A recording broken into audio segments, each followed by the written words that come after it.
The wind had a strange mood that evening, dropping with the fading sun and sliding cold across the Wyoming plains. Before we kick off this adventure, don't forget to hit like on the video and let us know in the comments where you're watching from. By the time the last orange light drained from the sky, Wade Mercer had hauled the final armload of firewood into his one-room cabin and fed the stove so it would glow through the night. Smoke from the chimney flattened under a restless gust and streamed sideways like a warning. It meant hard weather was racing in fast and mean. Wade hated surprises. He stood at the frost-rimmed window arms folded, watching the dark yard, as if it might speak. 40 yards away squatted the old barn roof, hunched beneath years of snowmelt and patchwork repairs. His father, Silas Mercer, had raised it back in '59, with mule power and raw timber. Wade had been mending it ever since. He should have been asleep after a day spent prying out frozen fence posts and splitting not-hard logs. But the silence outside wasn't natural. The air felt heavy wet with coming sleet. The ache near the old bullet scar in his ribs throbbed like a barometer of trouble. Pulling on a wool coat, stiff with years of sweat and weather, Wade shoved his feet into boots. No socks lifted a lantern from its nail and touched the flame to life. The wind clawed at it the moment he stepped out, but he cupped the glass and kept on. Snow hadn't started yet, but he smelled it coming, first rain, then ice, then something meaner by dawn. The mud in the yard was already stiffening under his boots. He walked steady, not fast. Rushing blind only bred mistakes. Near the barn, he narrowed his eyes, scanning for movement. Inside, the darkness softened. The familiar scents of hay and warm horsehide wrapped around him. The horses twitched their ears toward the light, but stayed calm as he set the lantern on a beam and made his slow, round checking doors feed Sack's tools. All quiet. Then a flicker in the corner of vision, a subtle rise in the haystack against the far wall. He stepped closer, silent as snowfall. The horses didn't stir. Whatever hid there wasn't hunting trouble. When Wade lifted the lantern higher, his breath caught. A young woman lay half buried in straw, so still she might have been part of it. Only the tense clutch of her fingers on a ragged blanket gave her away. She wasn't asleep. Dark eyes watched him, wide and unblinking. Black hair fell in wild tangles across one shoulder. Her dress, torn at the collar and thigh, clung wet to her skin. Bare feet were raw and bleeding ankles scratched by brush. One shoulder bloomed with deep bruises. Her lip was split. Apache Wade thought instantly. Early 20s at most. Whatever had driven her here was cruel and close. He didn't speak at first, neither did she. Keeping his hands visible, he eased back a step. Maybe she'd fled a settler's homestead. Maybe something far worse. Out here, the law could twist mean in a heartbeat, and women didn't run barefoot through winter storms for no reason. One thing was plain, she was terrified. No outlaw would crouch barefoot, unarmed and half-frozen in another man's barn. "You're safe here tonight," Wade said quietly, his voice even as the prairie. "Not here to hurt you." She stayed silent, eyes fixed. Wade crouched by a crate, keeping a respectful distance. From his coat pocket, he pulled a strip of venison jerky and half a cornbread he'd meant to eat along the fence line. He set them on a folded cloth and stepped back. He had no spare water with him, so he left the lantern where she could see and slipped into the sharp wind again. At the cabin, he filled a tin canteen from the kettle, then returned. She hadn't moved. Wade placed the canteen near the food, then retreated to a hay bale and sat. For long minutes, there was only the creak of beams and the slow breath of horses. At last she shifted, took the bread first, then the meat, eating with the careful hunger of someone who expected the meal to vanish. When she reached for the water, Her hand shook. She drank just enough to wet her lips, never taking her eyes off him. When finished, she drew the blanket tight and turned her back, the closest thing to trust he figured he'd earn tonight. He didn't ask her name, didn't press. Quietly, Wade rose, lifted the lantern, and stepped out. He bolted the barn door from outside, but not tight. He wasn't sure why. Wasn't sure. Only that it felt like the right kind of welcome for a soul running from storms both on the land and in the heart. Back inside the cabin, Wade Mercer shrugged off his heavy coat, fed a few more sticks to the stove, and sat alone at the rough pine table. He poured cold coffee into a tin cup and stared at the dark liquid until the steam from the fire began to fade. 6 winters he'd run this spread alone ever since his younger brother had been thrown and killed, and his father, Silas Mercer, had followed him to the grave in the same cruel season. No wife, no children, nobody close. He rode into town only when supplies left him no choice. The prairie settlers called him a recluse. Wade didn't care. He wasn't hiding from the world, just worn thin by it. He'd seen war ridden with a volunteer company down near the Mexican border in the early 70s, and carried back sights and memories he never spoke of. When the fighting ended, the land still needed tending, so he came home to do just that. Now a woman lay half-frozen in his barn. Sleep came only in brief snatches. Each groan from the fire made him straighten. Every gust of wind pulled his eyes toward the window. His rifle rested by the door, not for her, but for whoever might come hunting her.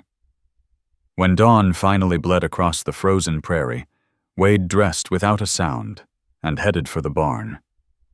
Ruby sky was still there. Yet something in the air had shifted.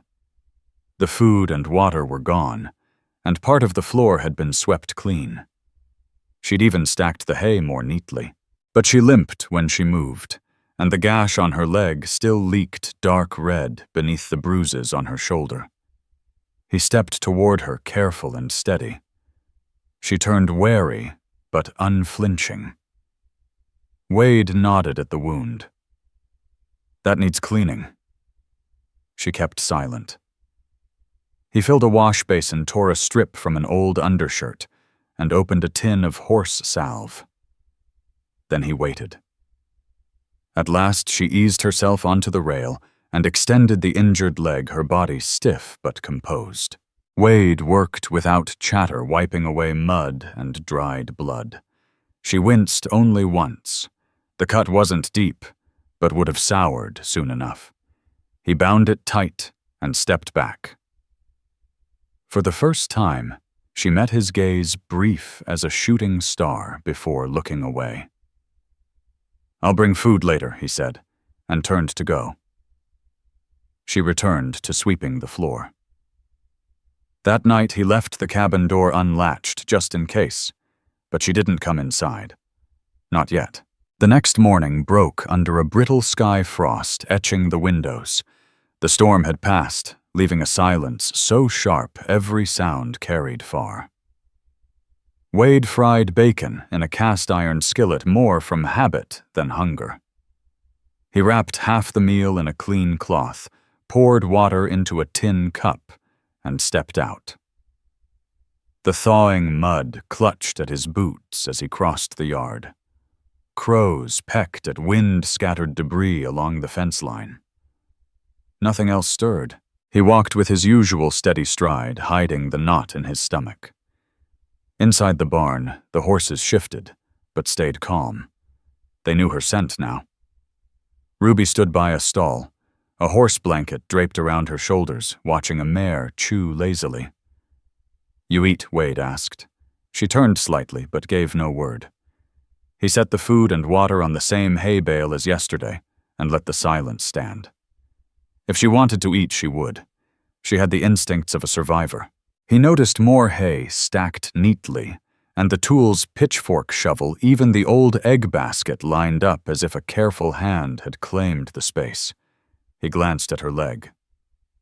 You opened that cut again." Again, she said nothing. When she stepped forward, her limp said enough. Wade fetched warm water, knelt, and unwrapped the bandage. Her skin shivered at the touch of the cloth, but she didn't pull back. "Looks cleaner," he murmured. "You've had worse." A slight shrug agreement without words. As he worked, his mind circled the questions he hadn't dared speak the night before. Where had she come from? Who was she running from? No horse, no coat, no pack or blade. Nobody walks out like that by choice. Still, he waited for the right time. When he finally spoke, his voice stayed level. "You stay here, folks will start asking questions. They see an Apache girl on a white man's land, they don't ask politely. They just assume things." Wade Mercer said the words flat, but certain. Ruby Sky's eyes lifted to his. Not frightened, not defiant, just sharply aware. In that brief glance, he read something steady and bright intelligence, a mind weighing every move. "I'm not here to own anybody," he went on, voice low like distant thunder. "If you walk out that door, I won't follow. But if you stay, there are rules." She stared back, silent as stone. "You work, you eat. You leave my rifle alone, and I don't lie for folks. If somebody rides in asking questions, I'll hear them out, but I won't take a bullet covering a story I don't know." A long moment passed, then another. At last she gave a single measured nod. It wasn't submission. It was an agreement drawn without words. Wade dried the wound, wrapped her leg tight again, and rose. In the days that followed, a quiet pattern set in. Ruby never once tried to run, Instead, she slipped naturally into the rhythm of ranch chores, feeding hens, shifting grain sacks, sweeping the coop, even hauling buckets from the well, though her limp still slowed her. She moved with crisp precision and never once complained. Each sunrise, she remained. Wade knew the danger sharpened. One look told any prairie settler she was Apache. Those strong cheekbones, that dark hair and skin. A sight some men with rope and easy prejudice would call reason enough for violence. But Wade had chosen his side the very first night. If he'd been the kind to throw her back to the storm, he never would have lit that lantern or knelt to clean her wound. She reminded him of things he kept buried the days when nameless orders ruled and torches decided guilt. He still carried the memory of a young woman's bare feet swinging from a telegraph pole outside El Paso and of how he'd been too green, too slow to stop it. He would not repeat that failure. One evening, as sunset bled purple and rose across the plains, he found Ruby standing behind the cabin, motionless in the tall grass. He set down his kindling and wiped the sweat from his brow. "Expecting someone?" he asked. She didn't speak, eyes fixed west, where the land folded like frozen waves. Wade followed her gaze. No riders, no smoke. Only wind stirring dry cottonwoods. "Somebody chasing you." Still no answer, but her jaw tightened. Her fingers clutched the edge of the blanket she wore like armor. "If you won't talk, I can't help you more than this," he said evenly. "I've given you space, but if someone dangerous is coming for you, I need to know." She held his eyes a long beat steady as the horizon, then finally whispered, "No one's coming." That was enough. He believed her. That night after supper, Ruby returned to her usual place outside the cabin, same distance, same quiet watch. Wade said nothing, just left the door unlatched again. She didn't step inside, but he sensed the decision forming in her mind. 2 days later, the wind swung north and sharpened. No thermometer was needed to know the first real snow was near. The air at dawn stood perfectly still, the ground crunched harder underfoot, and even the birds seemed to hold their breath. From the porch, with a cup of coffee warming his hands, Wade looked toward the barn. He caught her shadow slipping past the slats. 3 nights she'd been there now. Each evening she edged closer to the cabin, even if she never crossed the threshold. That meant something. Inside the barn, Ruby was already at work, filling a tin pail with feed, moving carefully on her healing leg. She didn't wait for instructions. "You know your way around stock?" Wade asked as he stepped in. "Some," she said, her voice steadier than when they first met. That explained why the horses hadn't panicked that night she slipped in. She moved with the quiet assurance of someone long used to livestock measured steps. Gentle hands. Many a full-grown ranch hand couldn't manage that. He watched her pour grain into a trough and step back as the mare came forward to eat. "You from around here?" he asked. "No, nothing more." Wade didn't press. It was too early for that early in the day, and early in whatever trust they were building.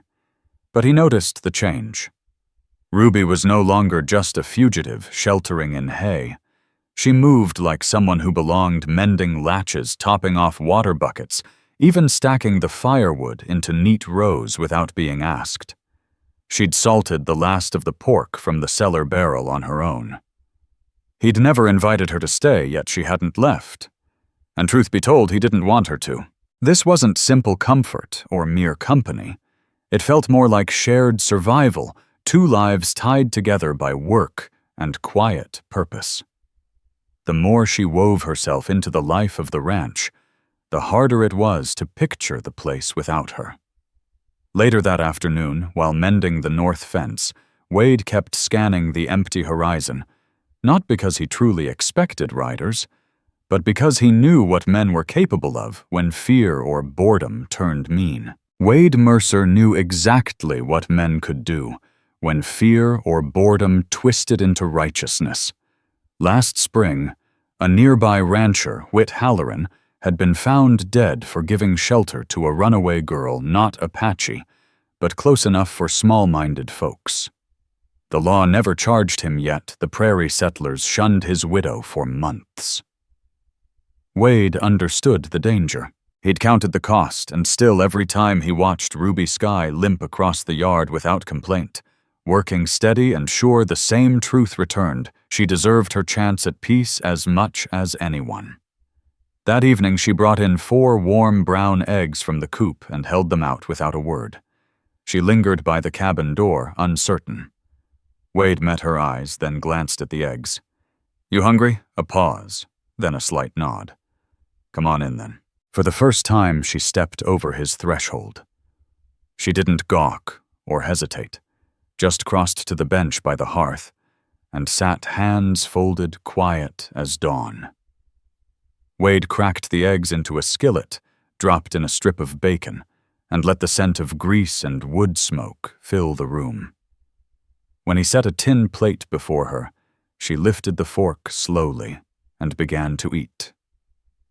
The silence now felt shared, not fearful. "You got a name?" he asked at last. "Ruby," she said softly. He nodded once. "Wade." They finished the meal without another word. When the dishes were done, she helped without being asked. She drifted back toward the door, unsure again. "You can sleep here tonight," Wade offered, voice gentle. "Warmer than the barn." She didn't answer, but she stayed. He spread an extra blanket near the stove, and she lay down without fuss. He took the bed and let it be. That night he watched her in the flicker of firelight. Eyes closed, breathing steady, not broken, not helpless. Just surviving, same as him. Snow came in silence. No wind, no warning, just a white hush settling over the prairie. By morning, the barn, chicken run, and fence lines were all buried in soft drift. Wade opened the door and stood a moment, staring at the untouched world. He looked back toward the hearth. Ruby still slept, one arm tucked beneath her head, black hair spilling across the floor like a dark river. 5 nights since she'd arrived, 3 since she'd stepped inside. This was her 2nd night under his roof. He had offered. She had accepted. No talk. No strings. But it changed the air in the cabin all the same. The smell of fresh coffee stirred her awake. She sat up slowly, blinked at the window, then at him. No flinch, just a small pull of the blanket around her shoulders. Wade handed her a tin cup.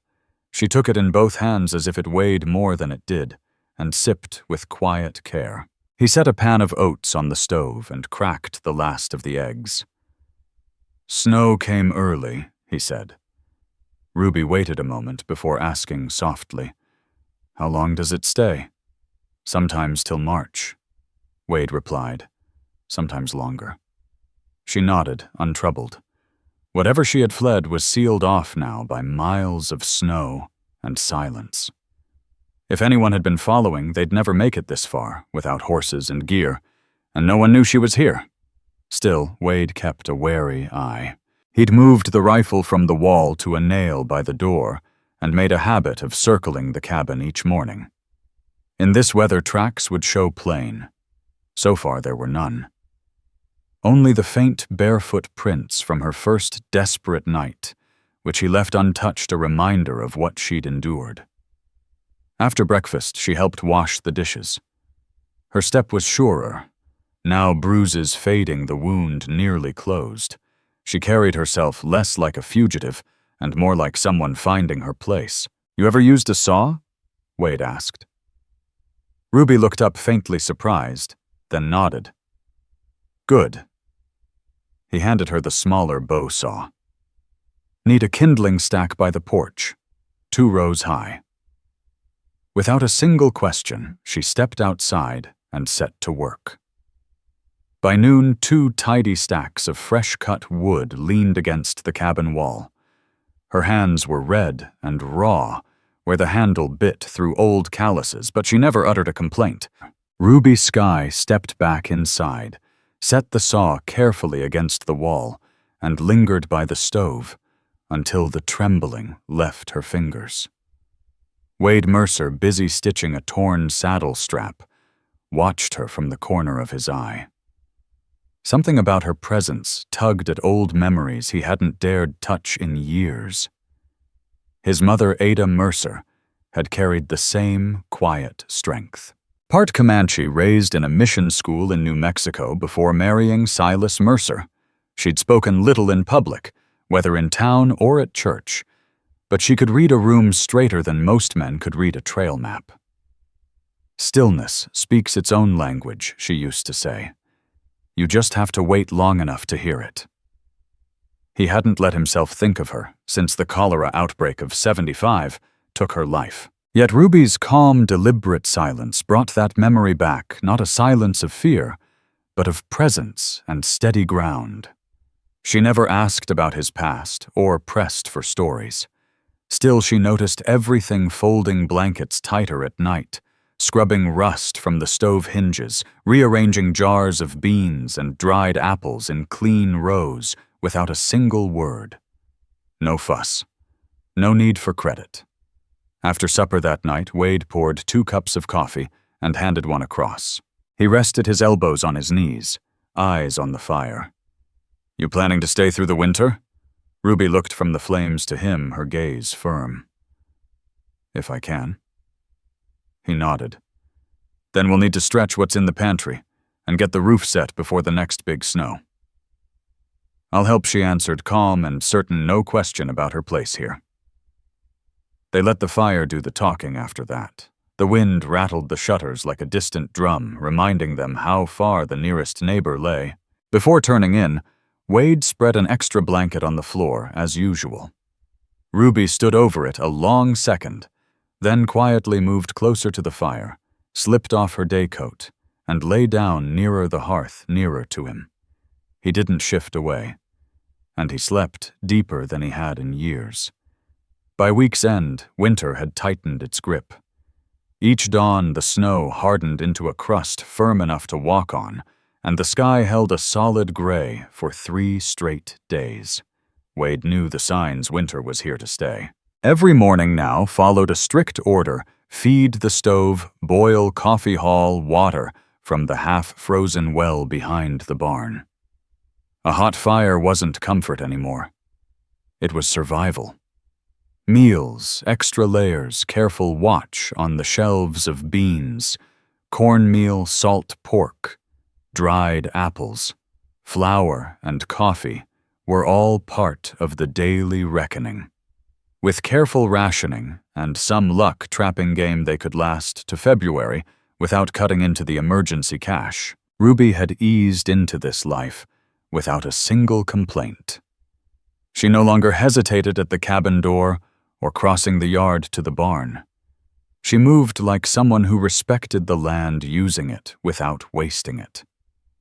That morning, Wade found her at the chopping block, sleeves rolled and hat pulled low breath, rising in soft clouds as she brought the axe down clean through frozen wood. He watched a moment, then carried over another armload. "Nice clean split," he said. "You've done this before." "Yes," she replied, meeting his eyes without pause. He set down the logs. "No need to do it all at once." "I know." He studied her a beat, then said, "I've seen men do worse." That coaxed the faintest curve at the corner of her mouth, not quite a smile, but close. They worked in companionable silence until noon. Wade cleared ice from the barn roof while Ruby collected eggs and raked the chicken coop. When they crossed paths at the water barrel, their shoulders brushed. Neither flinched. By early afternoon, Wade uncoiled a length of rope used for heavy loads and passed one end to her. The west fence needed patching before the next snowfall buried it for good. The ground was hard, but the post holes still had to be cleared, and he couldn't do it alone. Ruby tied off her end, tightened the knot, and followed without a single question. Side by side, they crunched across the frozen prairie. She never asked how long the job would take, only matched his stride until they reached the fence line. There, Wade set the first post while she held it steady. Their quiet conversation reduced to simple hand signals, raise, lower, hold, as the winter light stretched thin across the open land. Ruby Sky returned to the cabin, easing the saw onto its peg, and stood by the stove until the sting left her fingers. Wade Mercer, patching a split saddle strap, watched her from the corner of his eye. Something about her steadiness pulled loose memories he'd locked away for years. His mother, Ada Mercer, had been the same quiet as a Winter Creek part Comanche raised in a New Mexico mission school before marrying Silas Mercer. She rarely spoke in public, but she could read a room straighter than most men could read a trail. "Stillness is a language of its own," she used to say. "You only have to wait to hear it."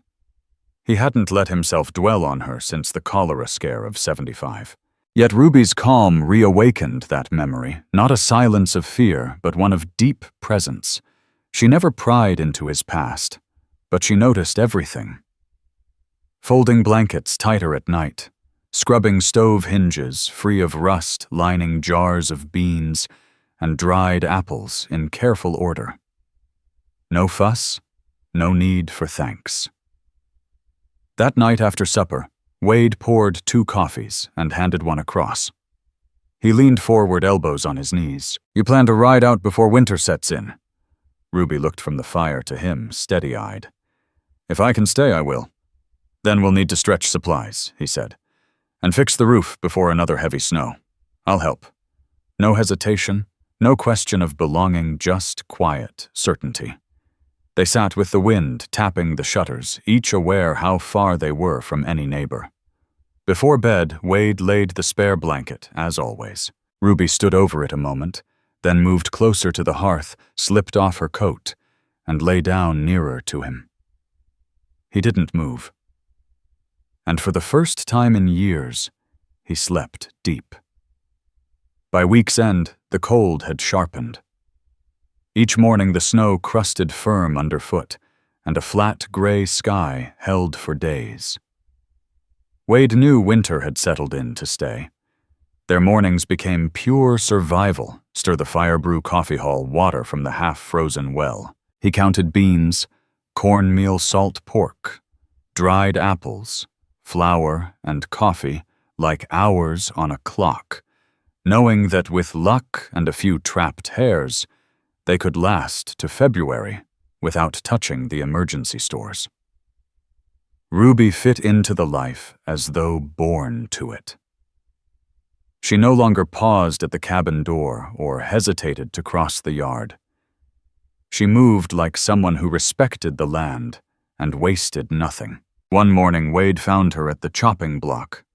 Sleeves rolled high, hat brim, low breath, rising in frosty clouds as she split frozen logs with clean, sure strokes.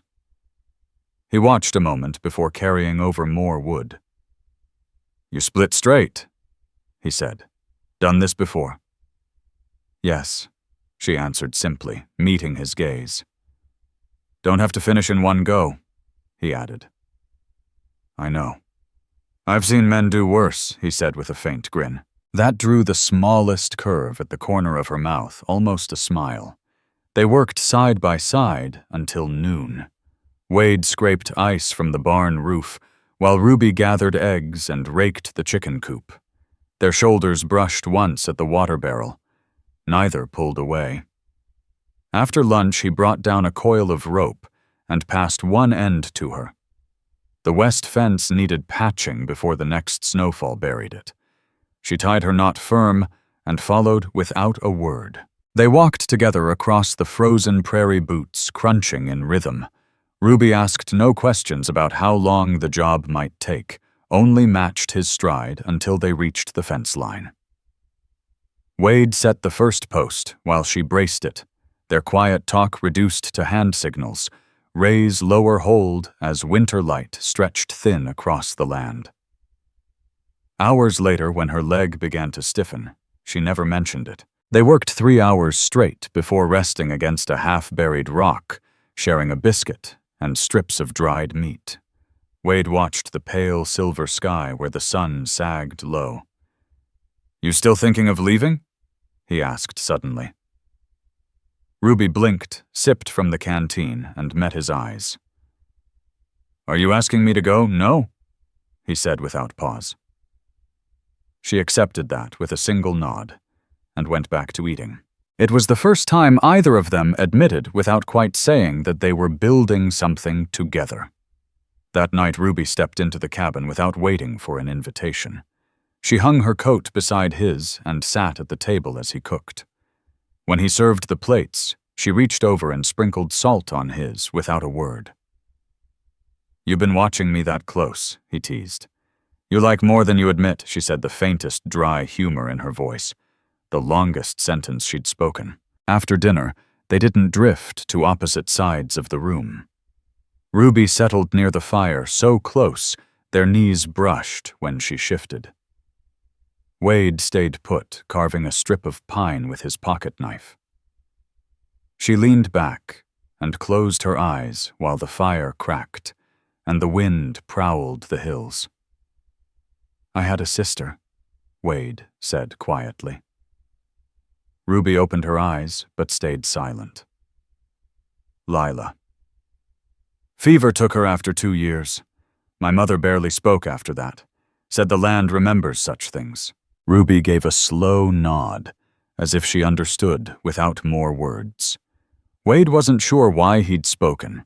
Maybe because for once it didn't hurt to tell it. Maybe because she'd earned the truth.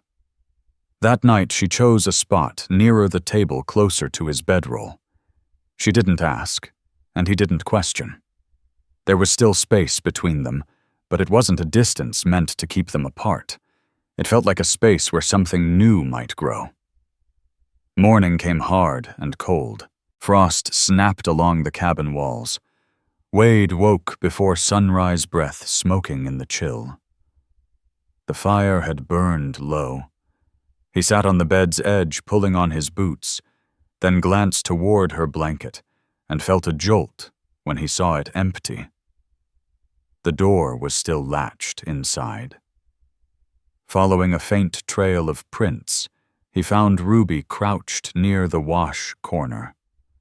Sleeves rolled, splashing icy water over her face and arms, breathing through the shock. A wet rag hung on the tub's rim. She was scrubbing clean. "You'll freeze yourself doing that," Wade said softly. She shrugged. Needed it. He understood. Clean skin out here wasn't vanity. It was taking back a piece of control. They shared a breakfast of beans, dry bread, and strong black coffee. Afterward, Wade stepped out to check the horses. When he returned, Ruby was near the hearth, rubbing her leg. The bandage had slipped. "Needs tending?" he asked. She hesitated, then nodded. Wade knelt and unwound the cloth. The cut had opened a little edges swollen from long work. "Pushed it too hard yesterday," he murmured. She stayed still while he washed the wound in warm water. Her breathing shifted tense, but not afraid. "You all right?" "Yes," she said, quiet, but steady. He noticed faint old scars on her shin and ankle. She had run before, maybe through worse, yet she endured without complaint. When he finished, Wade spread salve gently across the cut, the heat of her skin beneath his hand. She didn't pull away. The only sound for a long minute was the pop of the fire. "Why do you help me?" Ruby asked at last. "Because no one helped my mother when she needed it," he answered, eyes on the bandage. The words hung between them. She didn't press. He wrapped the cloth tighter and sat back, knees stiff from crouching. "You ought to rest that leg a day or two," he said. "I can still work. You don't have to prove anything to me." Ruby studied him a long moment, eyes searching his face for the truth of his actions, not his words. Finally, she nodded. They kept the day light. Wade sharpened tools while she sat by the fire, mending saddlecloths with calm, precise stitches, using Ada Mercer's old sewing kit he set out for her without a single word. Ruby Skye accepted the sewing kit without a single question and tucked it aside. By evening, the wind had found its voice again, brushing snow against the windows like unseen fingers testing the glass. They shared a hot supper of beans and root vegetables, then settled on opposite sides of the fire. Wade Mercer cleaned his rifle with slow, deliberate strokes, while Ruby honed the small knife he'd given her earlier in the week, a blade modest in size, easy to hide, and deadly if need be. When Wade spread the usual blanket on the floor near the table, Ruby paused. She looked at him not with fear, but with a quiet, unspoken question. He said nothing. She simply picked up the blanket and laid it closer to the hearth instead. This time she lay on her side, facing the flames, not turned away. Wade didn't move or speak, but something important shifted between them. The silence no longer felt cold. It brimmed with choice, with trust earned inch by inch with words they hadn't yet found. The fire burned low, glowing in soft orange embers that kept the room warm without flaring bright. Wade sat in his chair, one hand around a tin cup of cold coffee, his eyes traveling from the window to the quiet figure by the fire. Outside, the wind hummed low, a storm gathering itself somewhere beyond the hills. Ruby wasn't pretending to sleep. Her dark eyes stayed open, fixed on the flames like she could read a story in them. Wade had stayed mostly quiet all day, partly out of habit, partly because trust on the frontier was delicate. One wrong question could scatter it like ash. Then Ruby's voice slipped through the quiet. "Do you miss it?" Wade turned toward her, surprised she'd asked at all. "Miss what? The way it was before I came." He weighed the thought. "I used to think I liked it," he said at last. "Truth is, it was just all I had." Ruby nodded her shoulders, easing her breath softer. "I've been quiet a long time," she murmured. "I figured." She drew her knees under the blanket and looked at him with eyes that held years of untold weight. Wade leaned forward, elbows on his knees. "Did someone hurt you?" he asked gently. "Yes." Her gaze stayed steady. He didn't ask who. He didn't need to. "I'm not running anymore," she added, voice like a vow. Something tightened in Wade's chest. Not fear, but the gravity of her words. They sat in that silence, not as strangers avoiding each other, but as two souls listening to something deeper than sound. When Wade finally rose to feed the fire, he moved slow, careful not to break what had gathered between them. He set a new log, stirred the embers, and turned back toward his bed. Ruby had risen too. She came to stand beside him, close enough that he felt her warmth through the cool air. She didn't speak or reach out, only lifted her eyes to his. That was enough. Ruby stepped nearer until their sleeves brushed. She waited. Wade lifted his coat and draped it around her shoulders. Her breath caught, not from fear, but from something quieter, steadier. She closed her eyes for a heartbeat, then opened them again, still meeting his gaze. Then she leaned into him, resting her forehead against his chest. He wrapped an arm around her, protective, but never holding her fast. No kiss, no sudden rush. Just the deep, wordless warmth of two lives sharing the same breath. After a long while, they moved together toward the bed. Wade sat first. Ruby settled beside him, still wrapped in his coat. When he lay back, she followed her head near his shoulder, one hand resting lightly on his chest. The firelight painted slow-dancing shadows across the ceiling while the storm whispered outside. Neither spoke, neither needed to. Wade Mercer stayed perfectly still, breathing slow and even. Ruby's sky rested against him by choice, and that meant more than words. When daylight finally seeped through the frost-laced windows, they were still wrapped in that quiet warmth, something unnamed, but unmistakably real. Ruby stirred first, her body still curved against Wade's chest, his arm lying easy around her. For a long moment, neither moved. The fire had burned to a deep red glow, the only sound a soft creak from the beams above. She sat up, pulling his coat closer about her shoulders, and looked down at him. Wade opened his eyes.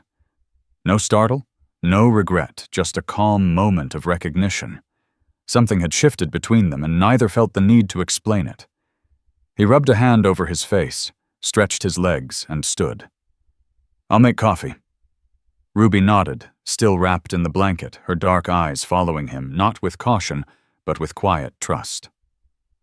They stayed silent until the pot began to bubble. Then she asked softly, "Have you always lived alone?" "Not always." He poured 2 cups and passed one to her before sitting across the table.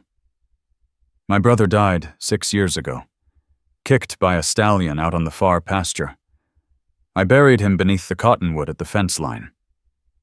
After that, it was just me." Ruby listened, eyes thoughtful. "What about your mother?" "Half Comanche," he said. "She passed before the war fever. My father, Silas Mercer, followed the same year." Ruby's gaze lingered on him, then dropped to the fire. "Your land. It's peaceful.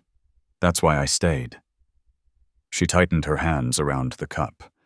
After a long pause, she spoke again, her voice steady. "My mother taught me to fish by the time I was 6. Said it was the only way to be sure I'd never starve." Wade stayed quiet as she went on. "She died in a summer burn. Soldiers came hunting a raiding party. Didn't find them. Burned everything anyway." She stopped there. She didn't need to say more. "I'm sorry," Wade said quietly. Ruby gave a small shake of her head. "That was years ago. I survived." The silence that followed said the rest. They shared breakfast without hurry. When Ruby picked up the egg basket and stepped out into the snow, Wade watched from the porch.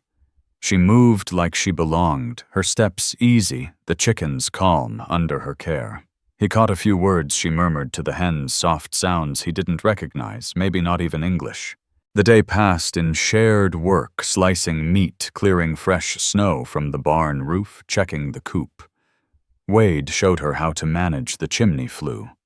Ruby showed him how to twist cloth strips into fire starters, the way her mother had done. Each learning from the other, each teaching in turn. That evening by the fire, Ruby placed the small knife Wade had given her into his hand. "Something wrong?" he asked. "No," she said. "I trust you now." He studied the blade, then quietly set it back in her palm. "Keep it." Later, she didn't wait for the fire to die, or for the room to darken. She simply walked to the bed and lay beside him without hesitation or shame. Wade followed, pulling the blanket over them both. Their hands found each other in the quiet, not clinging, but resting together. After a while, she whispered a name into his chest, soft in a language he didn't know. He felt the sorrow in it, the gift of memory she chose to share. He didn't ask what it meant. By the week's end, the cabin no longer felt like just his. The tools were cleaned and neatly set back, the shelves straighter, the floor swept more often. Their silences had changed too, now filled with small, certain understandings. Every touch, every glance, said the same thing: "I'm here. I'm not leaving. I'm not." Outside the prairie lay locked under deep snow, the sky heavy with gray that promised more storms. But inside, a steady warmth grew between them, stronger than any fire. Then, on the third morning of the second week of snow, that quiet was broken. Wade had gone out early to check the fence line after a harsh wind. Ruby tended the chickens in the back pen. The cold bit sharp but wasn't unbearable, and no new snow had fallen for days. Outside the barn, only the slow drip of melting ice broke the stillness. Then Wade Mercer spotted them 3 riders on the far eastern ridge, maybe half a mile out, moving in a deliberate line. They weren't hunters or ranch hands. 2 sat too straight in the saddle. 1 wore a town man's tall hat, and all 3 carried rifles without a pack or a scrap of game. He didn't wave, didn't signal. He eased off the trail and crouched behind a low rise until they vanished beyond the southern bluff. His pulse stayed steady, but his gut tightened with the hard knowledge of coming trouble. Cutting back through the trees, boots crunching on frozen ground, he reached the cabin fast. Ruby Skye was already watching the door. She read his face before he spoke. 3 riders, he said quietly. East Ridge. Her breath caught, but her expression hardly changed. "You know them?" "No." "You sure?" She nodded. "But they're looking not just passing through," figured Wade muttered. He checked his rifle and revolver. Both loaded. Both ready. Ruby gripped the spoon she'd been using over the stove. "Do you want me to go?" Her voice held steel, not fear. Wade met her eyes. "No." "If they ask, what will you say?" "That I'm not hiding anyone, which is true," he answered. "You're not hiding anymore." Something softened in her gaze. Still, they prepared. Wade showed her a narrow trail through the pines behind the barn, where snow lay thick enough to cover tracks if need be. Not a plan to run, just a safeguard. He left the rifle inside, but wore the revolver plain on his hip as he worked outside a message to anyone watching that he wasn't unarmed. The riders didn't return that day, but their shadow stayed. That night, after chores and dimmed lamps, Ruby walked straight to the bed. Her movements were sure eyes clear. Wade stood for a long moment at the stove, feeling the weight of all she hadn't said. Then he followed. "If they come," she said softly, "and if they bring others—" "They won't. But if they do," she continued, "don't let them take me. I won't." Wade said. She reached for his hand. He let her hold it. They lay close beneath heavy blankets, listening to the wind and to each other's breathing. As he lay awake, a new resolve hardened inside him. He hadn't asked for this life with her, but now that it was theirs, he'd defend it. 4 days later, the riders returned. No posse, no hurry. Just two this time, a tall man in a spotless coat, and another with narrow eyes who rode like someone who'd never worked a day in dirt. Their rifles rested easy in plain sight. Wade spotted them before they reached the gate. He stayed in the open coat, on revolver at his side, one hand on the fence rail.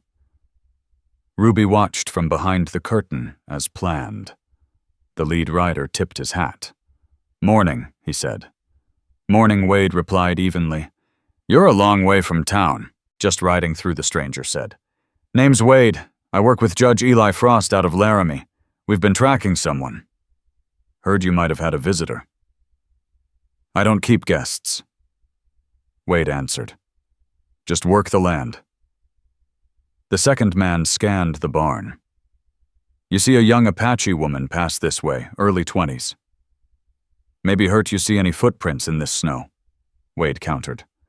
"No one's accusing Wade," the rider said carefully. "There's a bounty, not for capture, just information. Folks want to know she's safe." Wade Mercer held their gaze. Folks who truly care don't send riders with rifles and bounties. The two exchanged a look. The tall one cleared his throat. "Listen, Mr. Mercer. A preacher's family back in Rock Hill lost a son in a holdup near Red Fork. Town gossip says an Apache girl was seen fleeing. They don't care about details, just someone to blame." "So what's the truth?" Wade asked. "The truth," the rider said slowly, "is that boy tried to take what wasn't his, and the girl fought back. I don't aim to judge, but men will keep searching until they're sure she's not here." "She's not," Wade said flatly. The tall man studied him, then gave a single nod. "All right." He turned his horse without another word. The second rider lingered, then followed.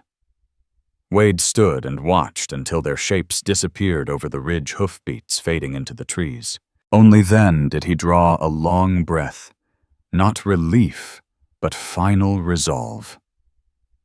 Inside, Ruby waited near the table, still as stone.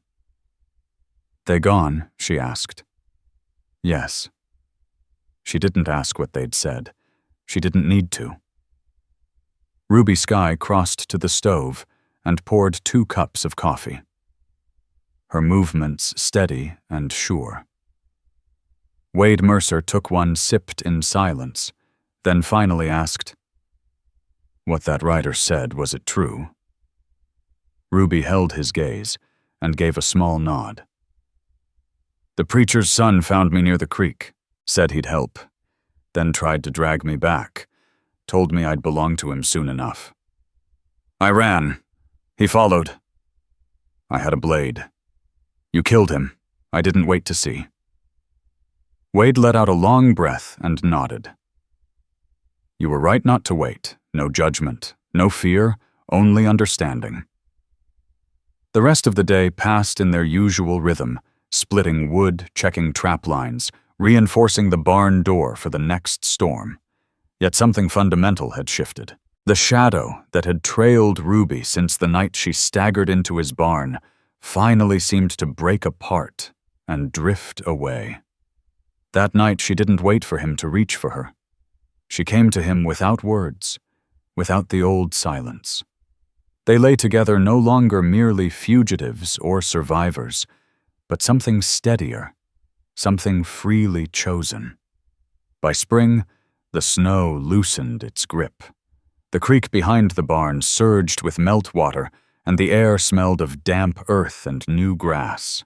Ruby planted herbs in the window box, some she remembered from childhood, others Wade had never heard of. She carved slender bone tools for cooking, and Wade built a new shelf for drying her bundles. They began riding into town together. No one questioned them. Wade's quiet word was enough. When folks noticed her, they looked once, then turned away. The land had its own laws, and so did the prairie settlers. By the time summer warmed the hills, the chicken flock had doubled. The garden swelled with squash and potatoes, and Wade had added another small room to the cabin, not for guests, but for storage. They still shared a single bed. One warm evening, they sat on the porch, watching the sun fade behind the far ridge. Ruby reached for his hand. Wade glanced at her, his face lit by the last orange streak of daylight. "You think we'll always stay here?" she asked.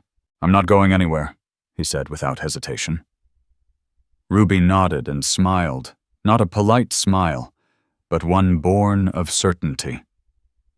She had stopped running. No more barns for shelter. No more hiding.